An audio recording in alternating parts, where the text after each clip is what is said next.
G I think یہ صاحب جو کہ فرمان کی بھی بات کر رہے ہیں تو پھر ان کو شاید یہ بھول گیا کہ ان کے نام میں محمد اور علی بھی آتا ہے. لیکن I don't want to make religious arguments because Quaid Azam خود بھی ریلیجیس آرگیومنٹس اس طرح کے دیتے نہیں تھے. دیکھیے آئی تھنک یہ ریاست پاکستان کے خلاف I don't want to sound like conspiracy theorist, بالکل بھی نہیں. دیکھیے قائد اعظم محمد علی جناح اس ملک کے I call them the banyan tree of our identity, ہمارے بینین ٹری ہیں، اور وہ جو درخت ہے وہ کاٹنے کی ایک کوشش ہے. Now there are sections within Pakistani society that are trying to do that. دیکھیے ہر شخص کا جمہوری حق ہے کہ وہ اگر قائد اعظم کی کسی بات سے ڈسیگری کرے تو کرے، بالکل کرے. لیکن یہ والی جو ٹویٹ تھی یا یہ والا جو پوسٹ تھا، دس واز ویری ویری اپسیٹنگ. اور یہ صاحب جو تھے انہوں نے آئی ایم سوری ٹو سے آلسو وکیل ہیں اور یہاں ہی ہوتے ہیں، لیکن انہوں نے بہرحال یہ بات کر دی. اور اس سے یہ ہوتا ہے کہ there is a section within our society جو پاکستان سے بہت زیادہ نالاں ہے. اب میں یہ نہیں کہہ رہا کہ پاکستان کوئی پرفیکٹ اسٹیٹ ہے، میں نے خود بہت سارے کام کیا ہے، پاکستان کی کرٹیسزم بھی ہے. پاکستان بالکل وہ ریاست نہیں ہے، آئی مسٹ سے دس اگین اینڈ اگین، جو جناح صاحب کے مائنڈ میں تھی. یہ ایک تو ہمارے لیے یہ کال آف ایکشن ہونی چاہیے کہ ہم پاکستان کو وہ پاکستان بنائیں جو جناح صاحب چاہتے تھے. اور پھر اس کے بعد اگر یہ کرٹیسزم اٹھتے ہیں تو پھر اس کرٹیسزم کا جواب دیں.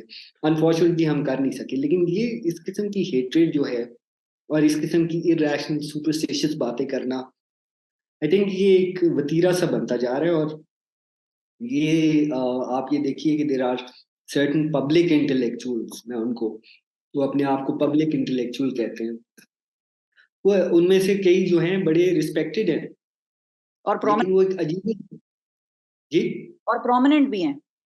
پرومیننٹ بھی ہیں. ان میں سے ایک صاحب کہتے ہیں کہ جی جناح صاحب نے فار ایگزامپل کہتے ہیں جناح صاحب نے کبھی کوئی ریسرچ پیپر نہیں لکھا اس لیے وہ انٹلیکچولی کوئی نہیں تھے. اب آپ یہ دیکھیے کہ اگر انٹلیکچولی کوئی نہیں تھے تو وہ جو تقریباً 3 ڈزن قسم کی 3 درجن کتابیں ہیں موجود جناح صاحب کے کلیکٹڈ ورکس کی، جس میں ان کی contributions as a lawyer, as a legislator. دیکھیں انڈیا میں بہت کم ایسے لیجسلیٹرز گئے ہیں. جب تاریخ لکھی جائے گی نا، جب پاکستان انڈیا کے آپس میں شاید ہاسٹیلٹی کم ہو جائے گی، جب تاریخ ان بائس لکھی جائے گی آج سے 100 سال بعد، 200 سال بعد، جب وہ اس پیریڈ کو دیکھیں گے تو وہ یہ کہیں گے کہ جو جناح صاحب کی کانٹریبیوشنز تھیں سب کانٹیننٹ میں، نہ صرف جورسپروڈنس کے لیے as a lawyer but also as a legislator to the very institutions. دیکھیے ان کا جو سپریم کورٹ ہے اور ان کی جو انڈین ملٹری اکیڈمی ہے، اس کے بھی بانی قائد اعظم ہے. اس کے یہ لیجسلیٹو ہسٹری میں he is the one who push for them. So I think کہ الٹیمیٹلی یہ کہنا ہمارے جو پبلک انٹلیکچوئل سیڈلی جناح صاحب کو شاید گالی دینا بھی فیشن ہے اور شاید ان کا مذاق اڑانا بھی فیشن ہے. اگر ان ساروں کا جو انٹلیکچوئل آؤٹ پٹ ہے وہ جوڑ لیا جائے اور کمبائن کر دیا جائے تو وہ پھر بھی پڈلنگ سب سیکشن ہوگا جو قائد اعظم کے ہزاروں نہ صرف تقریر اور تقاریر بھی دیکھیے ان کے ریفرنسز تھے، وہ ریفرنسز دیتے تھے برٹش پارلیمنٹری کے، وہ میگنا کارٹا کے ریفرنسز دیتے تھے. تو اس سے یہ کہنا اس میں کہنا جی جناب آپ کو انٹلیکچوئل لائٹ ویٹ تھے یا ان کو کچھ پتہ ہی نہیں تھا یا انہوں نے کچھ پڑھا ہی نہیں. سیڈلی ان لوگوں نے یا تو یہ جان کے کہتے ہیں جو کہ ایک پاسبلٹی ہے، دوسری پاسبلٹی یہ ہے کہ واقعی یا ہم فیل ہوئے ہیں کہ ہم وہ دکھانے. جناح صاحب کی بکس کی کیٹلاگ آج بھی موجود ہے. فیصل دیو جی نے جناح صاحب کی کتب کے بارے میں، جو کتب پڑھتے تھے اس کے بارے میں بڑی ڈیٹیل سے اپنی کتاب مسلم زائن میں ذکر کیا ہے. تو جناح Sahib was an avid reader. لیکن ہمارے پبلک انٹلیکچوئلز، اگین آئی سے دیٹ ان ڈیریژن، کہ وہ پبلک انٹلیکچوئلز ان کوٹس جو ہیں وہ جناح صاحب کو شاید ان کو لگتا ہے کہ ڈینیگریٹ کریں گے یا اگر ان کو ریڈیکیول کریں گے تو اس سے شاید ان کو کوئی ان کا قد میں اضافہ ہو. I don't think so. ٹھیک ہے، ان کو بلکہ اس چیز کا شکر کرنا چاہیے کہ ترکیے کے مقابلے میں جہاں اگر آپ کے مال ترک کو کچھ کہیں تو آپ جیل جاتے ہیں، جناح صاحب کے ملک میں آپ کو کوئی جیل میں ڈالے گا جناح صاحب کو کچھ آپ کہیں گے، کیونکہ جناح صاحب خود بھی جو تھے وہ فریڈم آف اسپیچ اور ایکسپریشن کے ایک بہت بڑے داعی تھے. بالکل، بالکل. اچھا، جب ہم یہ بات کرتے ہیں، اور ظاہر ہے میرا تعلق خیبر پختونخوا سے ہے، اور میں کسی اور صوبے کو اتنا اچھا جاننے کے حوالے سے کلیم تو نہیں کر سکتی. آئی کانٹ کلیم کہ I know Sindhi is better than Sindhi would do, یا آئی نو پنجابی از مور دین پنجابی. لیکن I have lived in K P, I have مطلب میں I have been to school in K P, college میرا وہاں سے ہوا. تو کے پی کے بہت سارے ظاہر ہے لوگوں کو، سوسائٹی کو، کلچر کو، اس سے میں بہت واقف ہوں. اچھا، اب باقی جگہوں پر بھی ہوتا ہے، باقی کمیونٹیز کے بھی لوگ ہیں، میں اس کو ایتھنک اس میں ڈیوائڈ نہیں کر رہی، لیکن یہ ہے کہ چونکہ میرا اپنا علاقہ ہے، میں اس کے بارے میں زیادہ بات کر سکتی ہوں، میرے پاس تھوڑی بہت اتھارٹی ہے. تو کے پی کے لوگوں میں بھی میں نے کچھ ایسا دیکھا ہے. اور مجھے وہ قائد اعظم کی تقریر اور وہ واقعہ یاد ہے کہ جب وہ اسلامیہ کالج آئے تھے اور وہاں پر پشتو اسپیکنگ تھے اور بہت سارے لوگ ان کی تقریر سمجھ بھی نہیں رہے تھے. اور یہ بات مجھے ہمارے جو سابق بیوروکریٹ ہیں رویداد خان، انہوں نے بھی یہ کوٹ کیا. انہوں نے کہا کہ بہت سارے لوگ تھے، I was there in Islamia college at that time, Roedad Khan Sahib. اور انہوں نے کہا کہ میرے ساتھ بھی لوگ بیٹھے تھے، اور یہ میرا آنکھوں دیکھا حال ہے کہ لوگوں کو ایک دوسرے سے لوگ پوچھ رہے تھے کہ تمہیں سمجھ آ رہی ہے جناح صاحب کیا کہہ رہے ہیں اسٹیج پہ؟ تو انہوں نے کہا بھائی سمجھ نہیں آ رہی، لیکن جو بھی کہہ رہا ہے ٹھیک کہہ رہا ہے. تو ایک طرف تو وہ محبت تھی، اور ایک طرف وہ جو تھا وہ ایک جذبہ تھا اعتبار کا، اعتماد کا، کہ بھائی people would believe him without even understanding what he is saying. People believed him. اور اب کچھ لوگ ایسے ہیں جو مجھے نظر آئے، کچھ ملے یا کچھ کی میں نے پوسٹ دیکھی جن کا اوریجن خیبر پختونخوا سے نکلا یا کچھ ایسے ایریا سے. تو مجھے بھی وہی دکھ ہوا جو آپ کہہ رہے ہیں کہ بھائی دکھ ہوا. تو وہ دکھ ہوا کہ مطلب یہ کیا ہو رہا ہے. یہ تو وہ صوبہ تھا جہاں پر لوگوں نے تو مطلب اعلان کر دیا تھا کہ جو کہہ رہے ہیں صحیح کہہ رہے ہیں، صحیح کہہ رہے ہوں گے.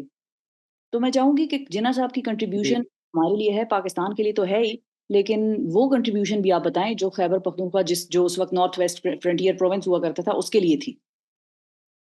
قائد اعظم شخص تھے جو 1920 سے اس بات پہ لگے ہوئے تھے کہ یو ایف پی اور بلوچس کے اندر ریفارمز ہونی اور اس کے اندر ریپرزینٹیٹیو گورنمنٹ ہونی چاہیے. تو دا ریزن، اور الٹیمیٹلی یہ جو ڈیمانڈ تھی یہ 1935 میں انگریزوں نے مانی، اور پھر اس کے بعد سے آپ کے پاس این ڈبلیو ایف پی کی بھی اسمبلی اور آگے چلی. تو یہ کہ جناح صاحب نے اپنا اپروکسیمیٹلی 1/3 وہ پراپرٹی جو تھی وہ انہوں نے یونیورسٹی آف پشاور کو دے دی. یعنی کہ اسلامیہ کالج جو تھا وہ اس ٹائم پہ تھا، اس کو اس نے دے دی، انہوں نے دے دی اس میں. جناح صاحب کو پشتونوں کا یہ بھی اندازہ تھا، ایک تو انہوں کی وہ بہت قدر کرتے تھے اور انہوں نے کہیں ان کی سٹیٹمنٹس ہیں، لیکن دوسرا ان کو پشتونوں کے بارے میں یہ بھی پتا تھا کہ ان کو شاید پیچھے رکھا گیا ہے اور ان کو ڈیوائڈ اینڈ رول میں ان کو پیچھے کر کے کیا گیا. تو ان کی جو contributions to economic and educational future of Pashtuns were immense. اب آپ دیکھیے کہ ریاست پاکستان شاید اس طرح نہیں لے کے چل سکی جس طرح جناح صاحب چاہتے ہیں، لیکن اس کا قطعی یہ مطلب نہیں ہے کہ آپ اسی شخص کو جو ہے کرنا شروع کر دیں اٹیک، جس نے اتنا کچھ کیا، جس کی وجہ سے آج ریپرزینٹیو گورنمنٹ کے پی میں موجود ہے، این ڈبلیو ایف پی جو اس ٹائم پہ تھا. تو جناح صاحب کی جو کانٹریبیوشنز ہیں وہ بتائی جانی چاہیے. آئی تھنک ان کی کانٹریبیوشنز اگین کانسٹیٹیوشنل اور ایجوکیشنل پلین پہ جو ہیں وہ سیکنڈ ٹو نن ہے. دیر از نو لیڈر جس نے اتنا کچھ کیا ہو خیبر پختونخوا کے. فارچونیٹلی جو پروپیگینڈا کیا گیا، اور اس میں آئی مسٹ سے کہ جو آپ کو پتا ہے کہ چند نیشنلسٹ فورسز تھیں جس میں خاص کر ولی خان صاحب کی کتاب تھی فیکٹس آر فیکٹس، وہ جو ہے اس نے شاید ایسی پکچر پینٹ کی اور اس بات پہ کہ دیکھیے 1947 the reason why a lot of these Pashtun nationalists especially are against Jinnah Sahab is because Jinnah Sahab نے اپنی constitutional powers use کرتے ہوئے 51 subsection 5 of the Independence of India Act 1947 کو کرتے ہوئے انہوں نے اسمبلی کو ڈیزالو نہیں کیا تھا. This is an important distinction that should be made. انہوں نے اسمبلی کو ڈیزالو نہیں کیا تھا، انہوں نے گورنمنٹ کو آیا تھا اور پھر نئی گورنمنٹ الیکٹ ہوئی. اب اس منسٹری جو ہے اس چیز کو لے کے a lot of people have made this entire جنا کہ جی شاید وہ پشتونوں کے خلاف تھے. حالانکہ یہ بات درست نہیں ہے. دیکھیے جو کانگریس منسٹری تھی یعنی کہ جو خان صاحب کی منسٹری تھی, اس میں ایک ارینجمنٹ تھا جو سینٹرل کانگریس اور جناح صاحب کے درمیان تھا کہ جو ہے جب پاکستان بنے گا تو یہ اسمبلی جو ہے الیجنس ٹو پاکستان لے گی.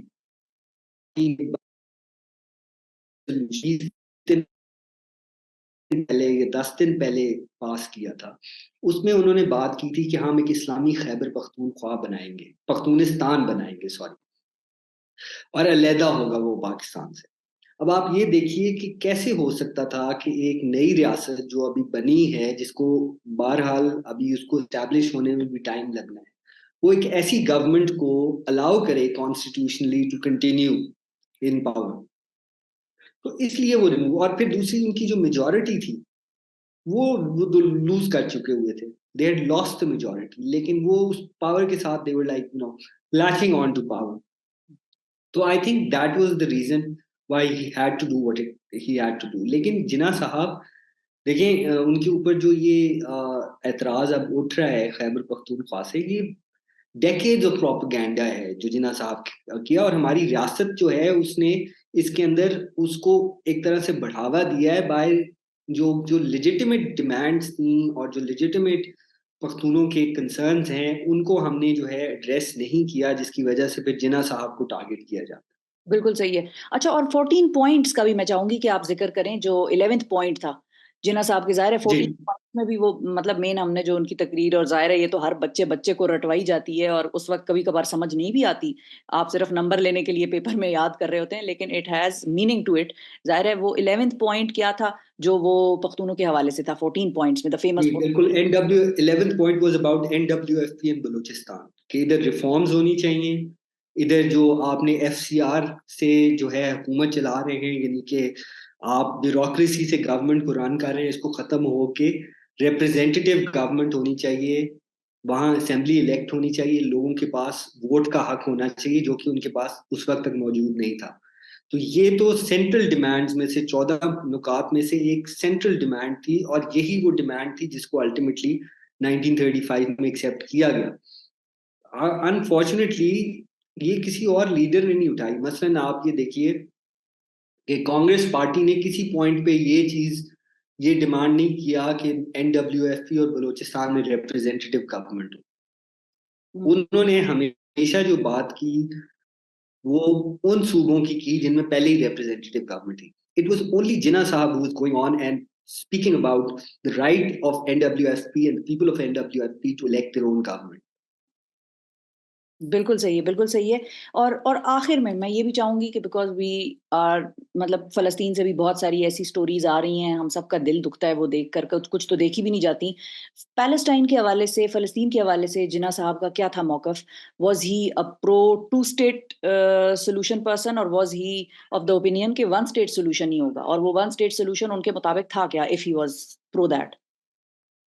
جی, آئی تھنک ایک تو بڑی ان کی کلیئر تھی سچویشن کہ دیکھیں he was not against the idea of having a Jewish state, لیکن that Jewish state he said very clearly should be where they were persecuted, اور وہ تھا. اب آپ دیکھیے کہ ہول سیل آپ یورپین جیوز کو اٹھا کے آپ عربین پیننسولا پہ آباد کر دیں, پیلسٹائن میں آباد کر دیں, اور پھر کہیں کہ 2 ریاستیں بنائے, تو اس کے تو جناح صاحب خلاف تھے. اور انہوں نے ڈسٹنگوش کیا, انہوں نے اس کیس کو کیس فار پاکستان کو انہوں نے کیس فار اسرائیل سے اسی طرح ڈسٹنگوش کیا. انہوں نے کہا کہ دیکھیے ہم یہاں کے رہنے والے تھے, ہم یہاں کی میجورٹیز تھے, وہاں ہم نے جو ہے پاکستان کلیم کیا, ہم نے کہیں اور جا کے دیکھیے یہ اسی طرح ہوگا اگر پاکستان کو آپ چیکوسلواکیا میں جا کے بنوا دیتے. تو اس چیز کو جناح صاحب نے he was very clear about it. دوسری چیز وہ یہ کہتے تھے کہ آپ ایکول رائٹس کی بات کریں, جوئش اسٹیٹ سے آپ کا کیا مطلب ہے, کیونکہ جناح صاحب نے 11 اگست کی تقریر میں نہیں صرف, اور بلکہ 33 other تقریریں, 33 speeches at least that I have counted, where he's promised complete equality of citizenship to every citizen of Pakistan, جو مرضی اس کا مذہب ہو, جو مرضی اس کی ایتھنیسٹی ہو, جینڈر ہو, ایٹسیٹرا. اسرائیل جو تھا اس کا سارا جو زائنسٹ ایمبیشن تھا وہ یہی تھا کہ ایک جوئش اسٹیٹ ہو جو پھر اپنے جوئش آئیڈینٹی کو ڈیفینڈ کرے. یعنی کہ وہاں جو سٹیزن شپ کا رائٹ ہے الٹیمیٹلی یہ نہیں ہو سکتا. فار ایگزامپل آپ کو اس کا جو ڈفرنس دیکھیں آپ کے پاکستان میں جو 1951 میں ہمارے دیٹ ارلی جنریشن نے جو لا پاس کیا اس میں ہم نے کہا کہ پاکستان میں جو بھی پیدا ہو جائے گا وہ پاکستانی ہو.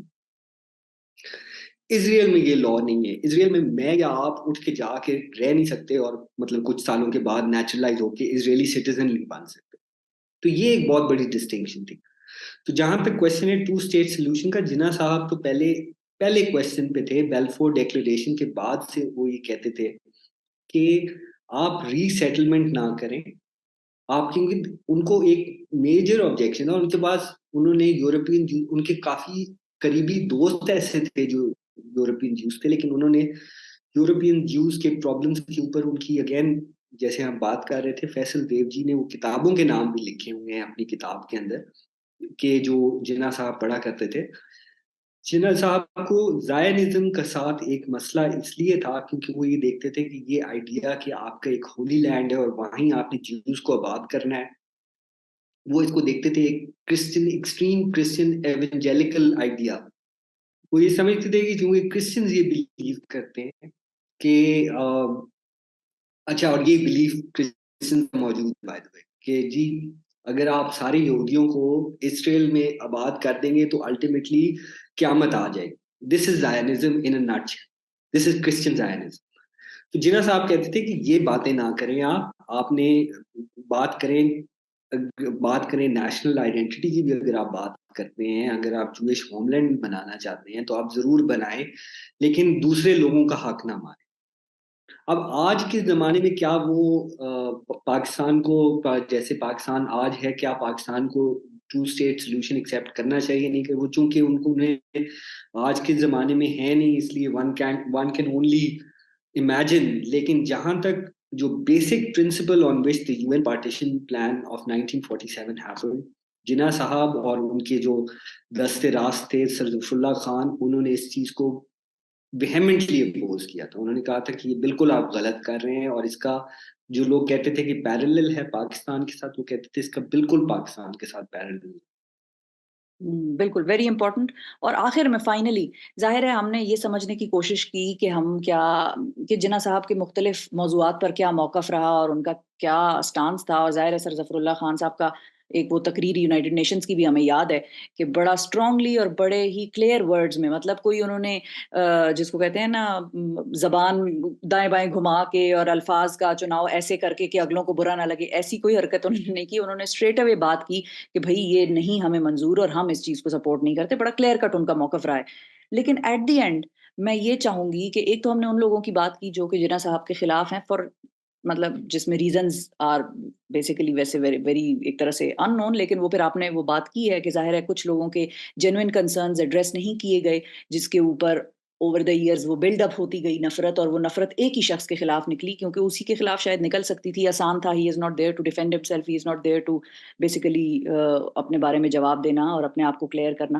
تو لیکن ادر دین دیٹ ظاہر ہے باقی پوری نیشن جو ہے, ہم پڑھتے ہیں ہمارے پاک اسٹڈیز اور سوشل اسٹڈیز کی کلاسز میں, ہم نے تقریریں 14 پوائنٹس یہ سب چیزیں بڑی یاد کی ہوئی ہیں, تاریخ پیدائش اور تاریخ وفات, یہ ساری چیزیں ہم رٹتے ہیں اور بچوں کو بھی رٹاتے ہیں.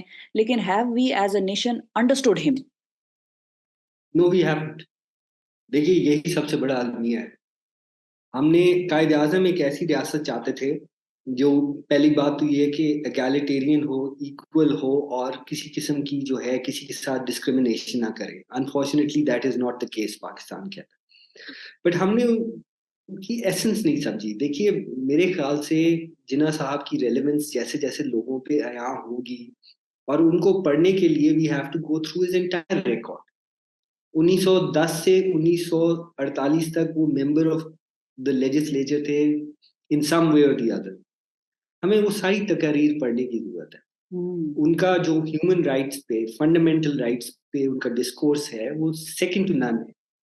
بالکل. تو آئی تھنک ہم نہیں سمجھ سکے, اور نہ ہم نے جناح صاحب کو پڑھایا ہے ایکسکیوز می اور اس کی شاید وجہ یہ ہے کہ ایٹ ٹائمز ہماری ریاست بھی یہ نہیں چاہتی تھی. Jinnah Sahib was to fine for the Palestinians kind of جو کہا جاتا ہے. ہماری ریاست میں بھی اس کی شاید آبجیکٹیوز ایسے تھے کہ وہ جو جناح صاحب کا ماڈرن انکلوسیو ڈیموکریٹک ویژن تھا وہ سم ٹائم خاص کر 1980s کی جب دہائی تھی اور یہاں جنرل ضیاء الحق کی حکومت تھی اس وقت تو بالکل وہ کوئنسائڈ نہیں کرتا. ہم نے اس کے مقابلے میں کیا کیا, اور یہ بھی میں آپ کو بتا دوں کہ ابھی مجھے ریسنٹلی یہ انرتھ کیا ہے میں نے کہ ریاست پاکستان کے اندر ایک سیل تھا جو صرف اس کام پہ معمور تھا کہ جناح صاحب کو آفیشیل اسٹیٹ پالیسی اور آئیڈیالوجی کے مطابق ڈھالا جائے. ان کے آئیڈیاز کو, ان کے ورڈز کو, ان کے کوٹس کو جو ہے جہاں وہ اگینسٹ جاتے ہیں یا جہاں وہ آفیشیل نیریٹو کے ساتھ جیل نہیں کرتے ان کو جو ہے ایڈٹ کیا جائے اور ان کو مور ایکسیپٹیبل کیا جائے. بلکہ یہ اس دن سے ہی شروع ہو گیا تھا جس دن جناح صاحب نے 11 اگست کی تقریر دی تھی, اگلے دن ان کی جو تقریر تھی وہ سینسر کی گئی تھی. لیکن اس کے بعد یہ اختر بلوچ صاحب تھے, ایک ریسرچر ہیں, انہوں نے اس پہ اوپر بڑے ڈیٹیل میں لکھا ہوا, اب تو وفات پا چکے. اور سب سے بڑی بات یہ ڈاکٹر شریف المجاہد تھے جو کہ تاریخ دان تھے, اب وہ بھی وفات پا چکے ہیں. انہوں نے خود ایکسیپٹ کیا تھا کہ میں نے جو ہے فاطمہ جناح کی کتاب مائی بردر کو سینسر کی کیونکہ یہ آئیڈیالوجی آف پاکستان کے خلاف. تو جب یہ وہ ہم نے جان کے جو ہے جناح صاحب کو لوگوں سے دور رکھا ہے, آئی تھنک جیسے جیسے ٹائم گزرے گا ہمارے ملک کے لوگ جو ہیں وہ دل ہارٹ بیک ٹو جناح, اور ہارٹ بیک کر کے they will go back to his vision. اور وہ بہت ضروری ہے for Pakistan to resolve its existential and identity dilemmas. کہ پاکستان کو going forward it would have to emphasize Jinnah, اور جب تک یہ نہیں کریں گے تب تک میرے خیال سے ترقی ممکن نہیں. Very important. بہت شکریہ. Thank you barrister Yasir Latif Hamdani صاحب. ناظرین ہمارے ساتھ موجود تھے. جناح الائف کے آتھر ہیں اور ظاہر ہے جتنی ریسرچ ان کی جناح پر ہے کم از کم مجھے تو آج تک اتنا کوئی ڈیپتھ میں in depth analysis on the life of Jinnah, on his principles, on his stance on different issues, چاہے میڈیا کے حوالے سے ہے, ڈیموکریسی کے حوالے سے ہے, مجھے تو اور کوئی شخص ملا نہیں جس سے میں یہ بات کر سکتی. بہت شکریہ Yasir. Thank you for your time. Thank you so much for having me. Thank you.